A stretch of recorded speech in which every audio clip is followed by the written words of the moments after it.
अरे प्रभु को गिन गिन के गालियां देता था शिशुपाल।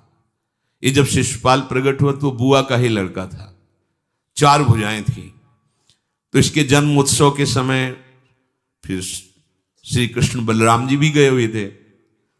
तो आचार्य ने जन्म कुंडली उस समय बाची कि महावीर होगा, ऐसा ऐसा सब वर्णन करते रहे और कहा ये उन्हीं के हाथ से मारा जाएगा जिसकी गोद में डालने पर इसकी 2 भुजाएं हट जाएंगी। तो वहां जितने आए हुए थे रिश्ते नातेदार, समाज के श्रेष्ठ श्रेष्ठ जन, सबकी गोद में शिशुपाल को, और जे भी भगवान श्री कृष्ण की गोद में डाले 2 भुजाएं गिर गई।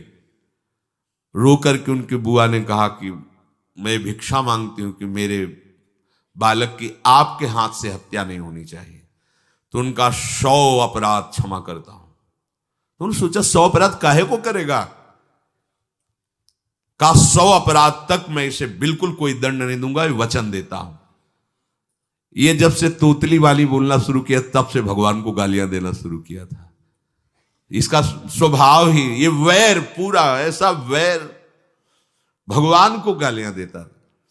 जिस समय सब धर्मात्माओं राजाओं की सभा भरी हुई थी और भगवान श्री कृष्ण की अग्र पूजा हुई, सब तो सह गए, शिशुपाल खड़ा हो गया और ऐसे कट वचन बोले, महाभारत में लिखा, हमने स्वाध्याय में पढ़ा था, ऐसे कट वचन बोले कि कोई भी नाराज हो जाएगा उससे। तो पहले भीमसेन खड़े हुए और कहा कि अपने बड़ों का सम्मान करना सीख, चूंकि भाई ही लगता है, जैसे कुंती बुआ ऐसे भगवान की वो बुआ का दूसरा है, ये लड़का है, सम्मान करना सीख।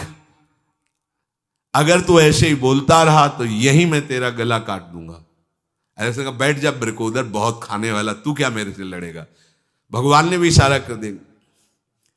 जब देखा कि ये बोलता ही चला, भीष्म जी खड़े हुए और भीष्म जी ने कहा मैं श्री कृष्ण के चरण आसक्ति चित्त वाला हूं, अगर अब एक भी शब्द यहां बोला इसने तो मैं किसी की नहीं सुनूंगा, इसको नष्ट कर दूंगा और दोनों सभाओं के सर पर पैर रखता हूं। जो श्री कृष्ण का विरोध करे उसके लिए मैं पर्याप्त हूं। भगवान ने कहा चुप रहो, शांत रहो, सबको बैठा ला।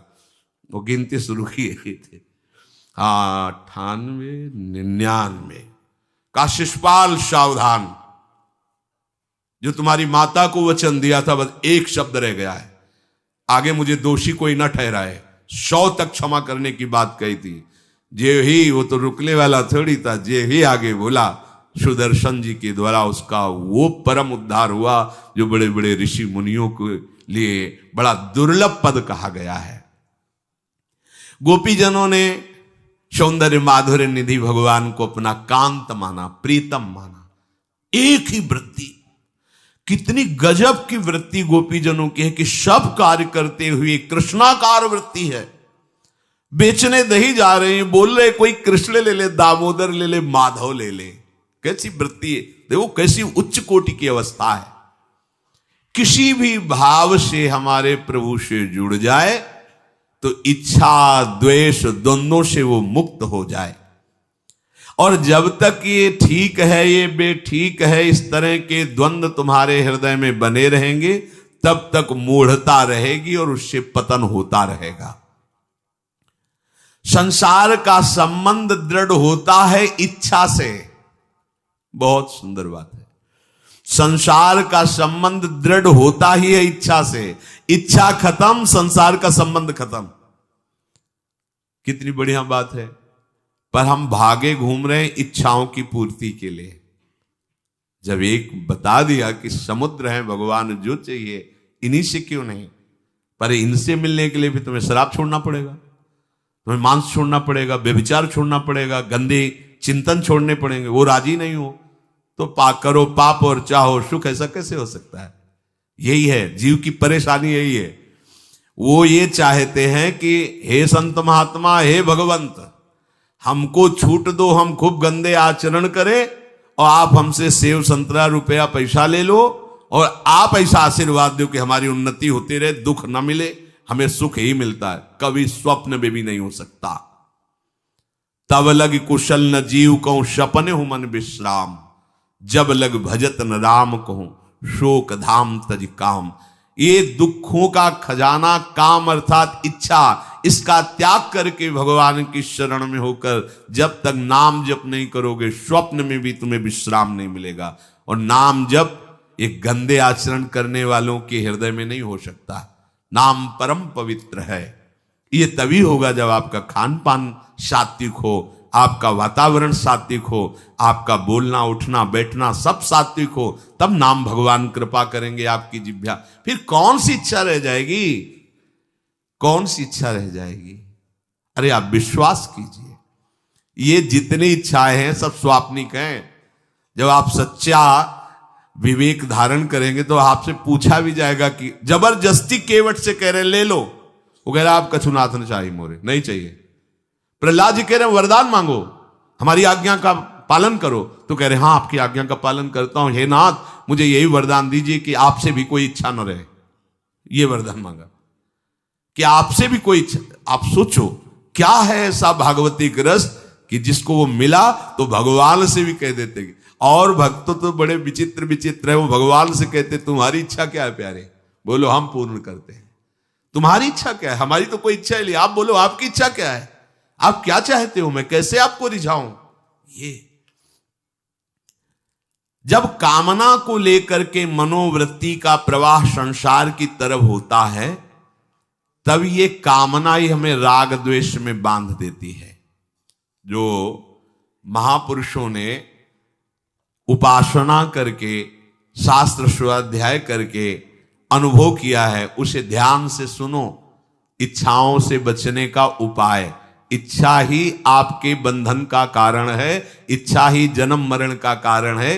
इच्छाओं से बचने का उपाय, कर प्रमाद मत बनो आलसी, करो सुचारु रूप से काम, अपना काम स्वयं करने में लाज बड़प्पन तजो तमाम।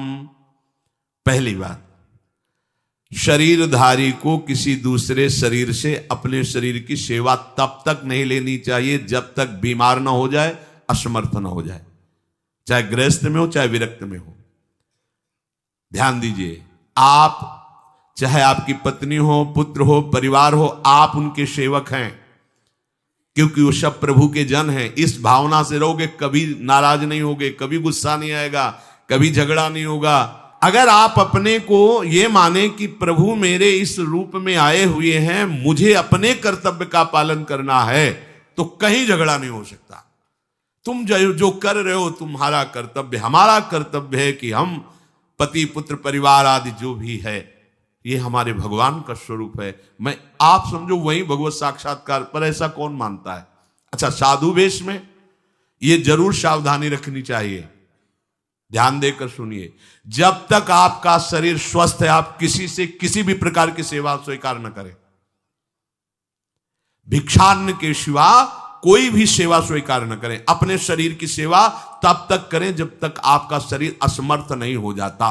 असमर्थ हो गए तो फिर हरि ही करें आकर स्वयं, या किसी को भेज दें, उनके बस की बात है। देखो माधवदास बाबा की लंगोटी स्वयं श्री ठाकुर जी महाराज धो रहे हैं। तब तक हमने अपने बड़े संतों को देखा है, बिल्कुल किसी भी तरह की कोई सेवा नहीं स्वीकार करते। अपनी दिनचर्या अपने हाथ से, अपने शरीर की पूरी। आपको क्या हो गया है? आप भी वैसे ही चलो जैसे गुरुजन चले हैं, भिक्षान्न के सिवा। आप अपनी किसी भी तरह की सेवा किसी से मत करवाइए। आप देखो इच्छाओं का दमन होना शुरू हो जाएगा, यहीं से इच्छाओं का दमन शुरू हो जाता है। आप सच्ची मानिए, ये जो आप शरीर सुख की आकांक्षा से दूसरे से सुख लेने की इच्छा करते हैं, यही तुम्हारे बंधन का कारण है, यही तुम्हारी दुर्गति, यही तुम्हारी कमजोरी है। जब तक शरीर स्वस्थ रहे, किसी से किसी भी तरह की सेवा मत लो, और अधिक से अधिक सेवा करने का भाव रखो। सुधार, हमें सेवा करना है, सेवा लेना नहीं है। जब तक सेव्य का साक्षात्कार ना हो जाए या शरीर असमर्थ ना हो जाए, तब तक ये नियम दृढ़ रखना चाहिए। गुरुजनों को भी देखा, श्री जी की सेवा कर दो, रसोई के से बाहर, शरीर सेवा में कभी भी नहीं। कभी धोखे से ऐसे वस्त्र आदि रह गए और महाराज जी अनुपस्थित धो के जल्दी से फैला दिया तो भी डांट लगी, ऐसा क्यों किया? नहीं रखे थे महाराज जी, हमने ऐसा कर दिया। नहीं, जब तक हम कहें नहीं तब तक नहीं। आज भी सरकार अपने ही हाथ से श्री जी को भोग लगा के ही, सब हैं पर वो अपने ही हाथ से 2 रोटी भोग बना के। देखो बुजुर्ग संतों को, बड़े महापुरुषों को हमने देखा है अपने शरीर, जब तक शरीर में सामर्थ्य है तब तक, ये महापुरुषों का आदेश है, अपना काम स्वयं करने में लाज बड़प्पन तजो तमाम। अपना काम करने के लिए आप किसी को भी आदेश मत करें, किसी की भी सेवा स्वीकार न करें। हाँ, हमें भूख लगेगी तो रोटी मांग लेंगे जाकर के, क्या जरूरत है हमें किसी की सेवा स्वीकार करने की? मांगो, खाओ, खूब भजन करो, सत्संग करो, कम खर्चे वाला जीवन रखो। जरूरत क्या है? जो जरूरत है गली चलते दे देंगे भगवान, विश्वास करो, गली चलते दे देंगे। विरक्त गृहस्थ धर्म पूर्वक कमाओ, जितनी आवश्यकता प्रभु दे देंगे। ऐसा कोई त्रिभुवन में नहीं जिसकी आवश्यकता की पूर्ति न होती हो। अनावश्यक तुम्हारी मांगे जो हैं वही तुम्हें दुख दे रही हैं। आवश्यक व्यवस्था सबको भगवान दिए हुए हैं, अनावश्यक मांग के लिए तुम्हें फिर फंसना होगा। ये तुम्हारी अनावश्यक मांगे हैं, ये हो जाए, वो हो जाए, वो जो आपको जीवन जीने के लिए जरूरी है, धर्म पालन के लिए जरूरी, वो बिना मांगे भगवान दे रहे हैं सबको। देख लो। हाँ, आप कि भाई हमको उस परिकर में रहना है, उस कोर्ट से रहना है, वो सब VIP, तो हमको भी उस कोर्ट का, ये मांगे हैं तुम्हारी। तुम्हारा प्रारब्ध जितना है उतना तुम्हें मिलेगा, जो आवश्यक है वो तुम्हें मिलेगा। अनावश्यक मांगे करोगे फंसोगे, अधर्म में कूदना पड़ेगा तुम्हें।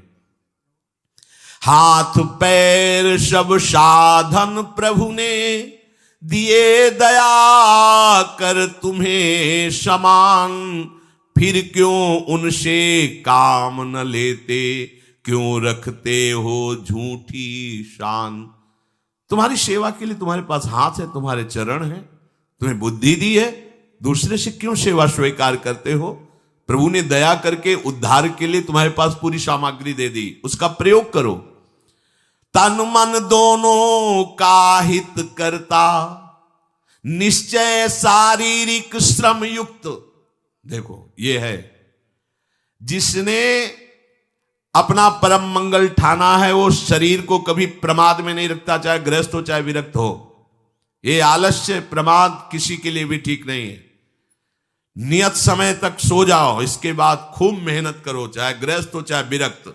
विरक्त हो तो खूब नाम जप, वाणी पाठ, ब्रह्मचर्य से रहना, आसनों में बैठना, हाँ सेवा करना, शारीरिक श्रम नहीं, खूब सेवा करो, धाम की सेवा करो, नालियां साफ करो, गलियां साफ करो, जो सेवाएं में इसे श्रम करो। ब्रह्मचर्य पचाने के लिए श्रम भी तो होना चाहिए। श्री जी की प्राप्ति के लिए मन वचन कर्म से श्री जी के चरणों का आश्रय लेकर के जितना आप अन्न डालते हो उतना आप इसका प्रयोग करो शरीर का। इससे ममता मत रखो। खूब धाम, पुराने संतों को देखो, सोहनी पकड़े कहां कहां तक परिक्रमा में लगा। हमने देखा है एक हरिदासी महात्मा थे, पीछे पानी घाट की तरफ उनकी छोटी सी कुटिया, किलोमीटर तक ऐसे ही सोहनी लगा रहे। वृद्ध वृद्ध महात्मा सेवा करें। अपने लोग जवान महात्मा होकर, शरीर स्वस्थ होकर बेइज्जती सम, अगर सोहनी पकड़ के खड़े हो जाओगे गली में तो आपको लगेगा अपनी बेइज्जती हो रही है। वाह, कितनी बड़ी इज्जत है हमारी। स्वामिनी के महल की बीथियों में सोहनी लगाने में तुम्हें बेइज्जती लग रही, और आचार्य चरण याचना कर रहे हैं। यत्किंकरीषु बहुशा खलुका कुवाणी नित्यम परस्य पुरुषस्य शिखंड मौले तस्या कदापि रसनिधेर वृषभानुजायास तत्केलि कुंज भवनांगण मार्जनीश्याम। लाडली जो ऐसी कृपा करो कि आपके वृंदावन धाम में कहीं सोहनी लगाने वाली, पोछा लगाने वाली मैं बन जाऊं। मांग रहे हैं। एक से कहा भैया चाहे जितना बुरा प्रारब्ध हो, यहां जो भगत आते हैं उनके जूते साफ कर दिया करो, प्रारब्ध खत्म हो जाएगा। भाई आप समझो ये वो दवा है जो बेजोड़ है, इसे कोई काट नहीं सकता। अच्छा अगर ऐसे न समझो तो हम आपको समझा रहे हैं। गुरुद्वारे में चले जाओ, चाहे जितना बड़ा अधिकारी हो, सबसे पहली जोरी सेवा यही होती है, पादुका की सेवा करो। समझे में नहीं आ रहा तुम्हें? अरे जिसे हम हंसते हंसते कह रहे हैं वही तुम्हारे बंधन काटने का कारण बन जाए, यदि मान लो बात। पर वो हम जूता साफ करेंगे नहीं। मन से हम कितने गंदे हैं ये हम नहीं देख पा रहे हैं। वो तो बाहर वृंदावन की रज उनमें पादुका में लगी, छोटी मोटी बात नहीं है। पादुका जो रखी है ये बंधनी है, आप इनको ऐसे साधारण जूते मत समझना, ये रज में चलते। एक दिन एक ब्रजवासिनी माई रोटी रखे, उसके ऊपर पादुका रखे, एक हाथ में लाला लिए और एक हाथ में जल का ऐसे लिए जा रहे, उनका अभ्यास ऐसा। अब पादुका पहन के चलने में परेशानी होती थी, तो कोई एक संत थे और बाहर से आए हुए थे, वो हंस दिए कैसे बावरी रोटी के ऊपर जूता लगा। ऐसे मतलब कितने साल हो गए ब्रजवास करते हुए, वह कई वर्ष हो गए। अरे वो जूती नहीं है जो साधारण जूती है, वृंदावन बरसाने की रज लगी हुई, इसमें ये रज लगी हुई है, तुझे रज नहीं दिखाई दे रही, जूती दिखाई दे, क्या ब्रजवास कर रहा है, डांट के चल दी। ये समझो, हम कहें कि जूती साफ करो तो हम जूती साफ करेंगे, और ये है कौन सी जूती साफ में, क्या रज है। वृंदावन बरसाने सब जगह घूमते रहते हैं ये महाभागवत जन। अगर इनकी ये गृहस्थ विरक्त मत देखो, सब लाडली जी के लाडले हैं जो यहाँ आए हुए हैं। अगर हम उनकी पादुका साफ करेंगे तो हमारा हृदय साफ हो जाएगा, पर कोई मानता कहाँ है। अपनी सेवा स्वयं करो और दूसरे की सेवा मिल जाए तो जैसे लोभी आदमी के सामने धन फेंक दे तो कैसे भागता है, ऐसे आपको होड़ लगनी चाहिए कि ये आदमी इतना न कर पाए जितना हम सेवा करें। परमार्थ में शरीर पोषण नहीं, परमार्थ में शरीर की धज्जियां उड़ानी है, अहंकार की, देहाभिमान की। राखे अपने को सदा भगवत सुमिरन लीन, सुने न जग के दोष गुण, करे न चित्त मलिन। सदैव अपने को ये देखता रहे कि प्रभु का सुमिरन चल रहा है कि नहीं अंदर।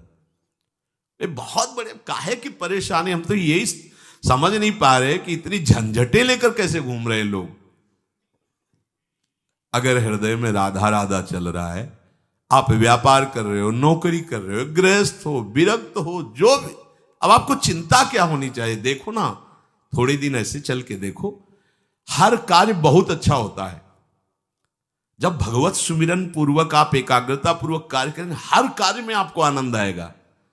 पर वो तो शरीर पोषी, जैसे आग जलने में फफोला पड़ जाता है ना, उसको बहुत संभाल के रखते हैं, ऐसे देहाभिमानी साधक भी होते हैं। कोई कोई इतना शरीर को सजा के, इतना संभाल के कि लगता है यही भगवत प्राप्ति है इनकी, कि इनके शरीर बिल्कुल ऐसे नहीं। संतों ने देखो ना कैसे अपने शरीर के राग का त्याग किया है, गुरुजनों की आज्ञा में तत्पर होकर धज्जियां उड़ा दी देहाभिमान की, तब उनको परम पद प्राप्त हुआ है। अपने शरीर का राग रखने वाला परमार्थ में कैसे चल सकता है। कब तक फंसे रहोगे विषयासक्ति वासना में हो दीन, अरे कब तक मन में भरे रखोगे दुर्विचार दुर्भाव मलिन। जिन भोगों के लिए हो रहे तुम लालायित सुखमय जान, यही घोर दुख उपजाएंगे, बढ़ जाएगा अज्ञान।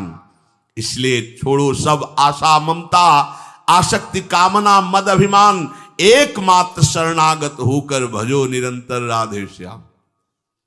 प्रभु की आसक्ति हृदय में धारण करो, यही समझ में नहीं आता। चले हो राग त्यागने के लिए, पोषण कर रहे हो शरीर राग का, कैसे बात बने। चलो कोई विषय संसारी है तो लगता है अभी बेचारा है। आप लोग बेचारों की लाइन में थोड़ी हो, आप लोग बेचारों की लाइन में नहीं हो। आप जितने भी, चाहे गृहस्थ हो चाहे विरक्त हो, धाम आ गए हो, दीक्षा ले ली है, शास्त्र स्वाध्याय करते हो, सत्संग, आप बेचारे हो, आप भगवत पार्षद हो। पर आप अपने स्वरूप को समझो, ये अंदर की बातें सुधारो। आगे कह रहे हैं कि सुने न जग के दोष गुण, करे न चित्त मलिन। अपने भगवत चिंतन में मगन रहो। कोई तुम्हें यदि किसी की निंदा आदि सुनाने लगे तो उसे मत सुनो। पूछे कछु कछुए कहे, को आए के पास, सुन ले कछु बोले नहीं। सब ते रहे उदास, पर निंदा पर दोष के, कथन सुनन में लोग। जो आनंद अनुभव करें तो लहे नरक के भोग। तुम्हारे पास आकर कोई तुम्हें दूसरे की निंदा सुना रहा है, और अगर तुम्हें हर्ष हो रहा है, कैसी बात, कोई नामदाता सदगुरु की निंदा करे, तुम सुन लिए, कैसे तुम्हारे इस पाप का प्रायश्चित होगा? सुनने और कहने वाले दोनों को एक ही दंड मिलता है बराबर। तुम अपने गुरुदेव की निंदा सुन ली, तुम अपने आराध्य देव की अवहेलना की बात सुन ली। उपासना नहीं है, कहीं देहाभिमान है कि हम तो गुरु श्रेष्ठ है ना, गुरु जी की निंदा होती हमारी वंदना हो रही। परिणाम में लड्डू मिलेगा, खा लेना, परिणाम पक्का। पर निंदा के कीते आवत नहीं कछु हाथ, मूरख पर्वत पाप को ले चल अपने साथ। वैष्णव निंदा, भक्त निंदा, गुरु निंदा, ये तो बहुत ही भयानक है। भक्तन निंदा अति बुरी भूल करे जिन कोय, किए सुकृत बहु जन्म के क्षण में डारे खोए। कह रहे जो दूसरे की निंदा सुनने में आनंद का अनुभव करता है उसको भोग मिलेगा। काहे का? बोले नरक का भोग मिलेगा। इसलिए जो तुम्हें ऐसी बातें सुनाने के लिए उत्साहित हो उनसे उदासीन रहो, अर्थात उनसे कोई परिचय नहीं, कोई अपनापन नहीं। हाथ जोड़कर कह दे कि आज तो आप कृपा करके आ गए हो, आगे कृपा करके कभी मत आना। नहीं, आज हम आपका स्वागत नहीं कर रहे, आगे स्वागत करेंगे तो आप सह नहीं पाओगे, इसलिए आप कृपा करके आगे मत आना। हम आपके पास गए नहीं, आप आकर हमारे गुरु की, हमारे इष्ट की अवहेलना की बात करोगे तो आज क्षमा करते हैं, चले जाइए, दोबारा मत आना। चाहे वो कोई भी हो, तुम्हारी निष्ठा में इतनी ताकत है वो झुक जाएगा, उसकी सामर्थ्य नहीं कि वो आगे आ जाए। अगर हमारे कोई इष्ट की, आचार्य की या किसी भी नाम जापक की कोई निंदा करता है, हम सुनते हैं और उससे सुख मानते हैं, तो कह रहे हैं उसको नरक का भोग मिलेगा। नहीं, हमें जिस मार्ग में चलना है, हमें अपने आराध्य देव की प्रति प्रीति प्राप्त करनी है। और प्रीति प्राप्त होती, कोई भी राम कृष्ण हरि शिव बोले, सबके चरणों में हमारा नमन है, सबकी चरण धूल हमारे माथे पे। निंदा करना, अरे सब जगह भगवान है, ये बात देखने के लिए तो हम चले, हम निंदा स्तुति। अगर कोई हमारा मित्र बनता है, हमारा निज जन बनता है और हमको हरि गुरु इष्ट आदि की किसी भी तरह की कोई निंदा, हमें बिल्कुल बर्दाश्त नहीं करना चाहिए और दूरी बना लेनी चाहिए, कभी उससे संभाषण नहीं करना चाहिए। कहे न अपनी बात कछु, सुने न पर की बात, एक निष्ठ प्रभु में रहे, बसो सदा दिन रात। अपने हृदय की भक्ति की बात सहसा किसी से ना कहे और ना किसी की बात सुने, क्योंकि हमें अपनी आचार्य निष्ठा, गुरु निष्ठा से चलना है। आप अपनी निष्ठा से चल रहे हो, हमारे काम की है नहीं, क्योंकि अब हम बदलने वाले हैं नहीं, तो तुम्हारी निष्ठा से हम में कोई परिवर्तन होने वाला नहीं। और हम अपनी निष्ठा के बाद तुमसे इसलिए नहीं कहेंगे कि वो तो इष्ट मिले और मन मिले, मिले भजन रस रीति, तब वो बात कहनी चाहिए, ऐसा किसी से नहीं। तो क्या करे, एक निष्ठ होकर अपने आराध्य देव में दिन रात लगा रहे। ये बहुत जगह जाना, बहुत लोगों से व्यवहार करना, ये सब भजन में बाधक बात है। समिट जाओ, अपनी लाडली लाल को दुलार करो, नाम जप करो, धाम वास करो, बहुत बहुत जो है, हाँ, दर्शन कर आओ। नहीं, एकांत वास करो, प्रभु खुद आके दर्शन दे देंगे, मान लो विश्वास। अगर आपका भजन ठीक चल रहा है, सही मार्ग चल रहे हो, तो दर्शन वाली बात ही हट जाएगी, क्योंकि फिर वो समा जाते हैं, हृदय में समा जाते हैं, नेत्रों में समा जाते हैं, मन में समा जाते हैं। आनंद की उमगन में कभी गए, आंख लड़ा ली प्रभु से, नहीं तो आंखों में ही बसे रहते। पी मूर्ति नयनन बसे, ते ही रस रहाय समाये। राग रोष दुख दोष में जग सो रहे सचेत, काहू सो न करे कबो वैर भाव अरुहेत। कोई इच्छा न रखो तो तुम्हें कभी क्रोध नहीं आएगा। इच्छा राग ही द्वेष को उत्पन्न करती है। इन दोनों से सचेत रहो, ना किसी से तुम्हारा द्वेष होने पावे न राग। कभी किसी से किसी भी तरह अगर झगड़े का, लड़ाई का अवसर आता है तो हाथ जोड़कर निकल जाओ, झगड़ा मत करो। उससे ये होगा कि आपकी वृत्ति बच जाएगी, नहीं तो वृत्ति द्वेष पूर्वक बार बार उसका चिंतन करेगी जब भजन में बैठोगे, और उसके प्रति अशांति, जलन पैदा हो जाएगी। सब सो न्यारो होई रहे, पर खारो हु नहीं होए, सबकी सब कुछ सहे नीति, वो प्रभु को प्यारो होए। समझो बात, सबसे अलग रहो, किसी से अपना मन मत मिलाओ, केवल मन नाम से मिलाओ, प्रभु से मिलाओ, गुरुवाणी से मिलाओ। पर किसी का अपमान मत करो, किसी के लिए ऐसा कड़ुआ वचन मत बोलो कि उसके हृदय मंदिर में बैठे भगवान हैं, उसका हृदय दुखी हो जाए। सबकी सब कुछ सह लेता है जो कोई, वही प्रभु का प्यारा होता है। करे न जग चर्चा कबों, रहे सदा चुपचाप, रही इंकित निज भजय प्रभुता को सेवै आप। जो जगत की कभी भी चर्चा नहीं करता, मौन धारण करके केवल प्रभु के चिंतन में मगन रहता है, उसका भार प्रभु ले लेते हैं, उसकी सेवा आप स्वयं करते हैं। प्रभु किसी न किसी रूप में आके उनका भरण पोषण करते हैं। पै प्रभु के रस प्रेम की निर्मल गोपन बात, कहे न काहू सो कबों, सहे सकल आघात। भजन में जो तुम्हें आनंद आ रहा है, जो तुम्हें स्वप्न में कोई अनुभूतियां हो रही या प्रगट में कोई अनुभूति हो रही, कभी भी किसी से भी वो बात ना कहे, क्योंकि ऐसा कहने से तुम्हारे भजन में विघ्न पड़ जाएगा। सारी की सारी बातें पचा लो। जैसे तुम गुप्त रूप से गलतियां करते हो, कभी नहीं बोलते हो, लेकिन कोई भी भागवती की अनुभूति छोटी सी भी होगी तो सभा में बोलने का मन होगा, क्योंकि उससे हमारी प्रशंसा होगी, अहंकार का पोषण होगा। बिल्कुल नहीं। भजन संबंधी कोई भी आनंद की बात, कोई भी भगवदानंद अनुभूति कभी किसी से न कहे, एकदम छुपा जाए। अगर कोई ऐसा कि हमने तो ऐसे लक्षण आप में देखे, हाँ नहीं ये तो ऐसे ही तुम्हें यहाँ हंसुआ, हमारे अंदर ऐसा कुछ नहीं। कोई भी भागवतिक वृत्ति कहीं अपने में आरोपित करके प्रदर्शन का कार्य न कर दे। सह न सके पिय की तनिक निंदा, जो कहूं होए सहज त्याग सर्वस्व करी, डारे निज को खोए। यदि अपने आराध्य देव की कोई निंदा कर रहा हो तो वहां सहन न करे। सही न सके पिय की तनिक निंदा, जो कहूं हो। संत शंभु श्री पद अपवादा, कही सुनी तास मर्यादा, काटी जीव तासु जो बसाई, श्रवण मुनि न चले पर आई।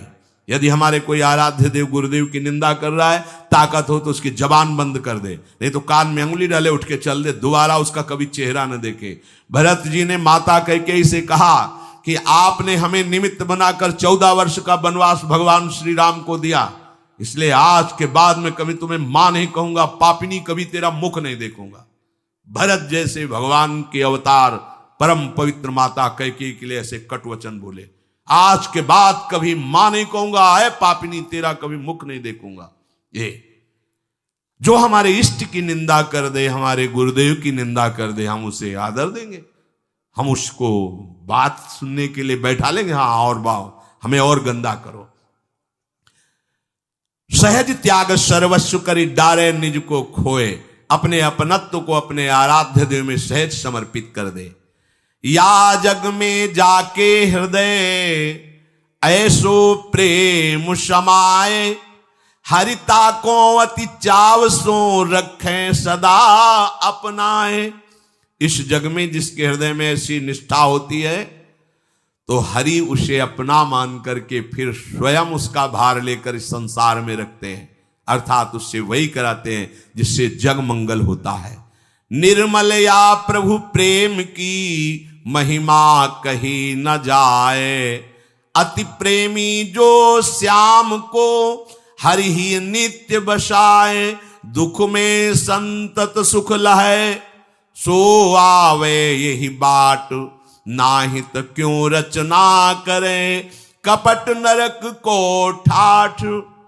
जो निर्मल भगवत प्रेम है उसको कहा नहीं जा सकता, वो अनिर्वचनीय है। ऐसे निर्मल प्रेमी महात्मा के हृदय में श्याम सुंदर निरंतर वास करते हैं। इस निर्मल प्रेम को जिसे प्राप्त करना हो तो कमर कस ले, दुख का मार्ग है, इसमें दुख में चल करके महासुख में पहुंचा जाता है। कह रहे दुख में संतत सुख लहे, सो आवे यही बाट। भारी से भारी विपत्ति, अपमान, तिरस्कार में भी जो सुख का अनुभव करते हुए भगवत भजन करते रहते हैं, वो जाते हैं उस महासुख परमानंद में। नहीं तो कह रहे हैं नाहित क्यों रचना करे, कपट नरक को ठाठ। फिर ये बातें बनाने से नरक ही मिलेगा, भगवत प्राप्ति नहीं होगी। इसलिए इच्छा और द्वेष का त्याग करके अपने आराध्य देव के निरंतर चिंतन में मगन रहो। भजन का फल है अपना अस्तित्व मिटा देना, कोई भी इच्छा न रह जाना। तो श्री भगवान स्वयं उसके हृदय में बैठ करके सब योगक्षेम का वाहन करते हैं। जैसे अहंकार से हम सोचते हैं ये हम नहीं करेंगे तो कैसे हो जाएगा, तो पूरी सृष्टि तुम्हारे करने से हो गई है क्या? जिन्होंने एक संकल्प में अनंत ब्रह्मांडों का सृजन, पालन और लय करते हैं, करते रहेंगे, उन प्रभु को पहचानने के लिए मनुष्य जन्म हुआ है। यही परम कर्तव्य है, हम भजन करके उनमें लीन हो जाएं, उनको जान जाएं, तो ये महान दुख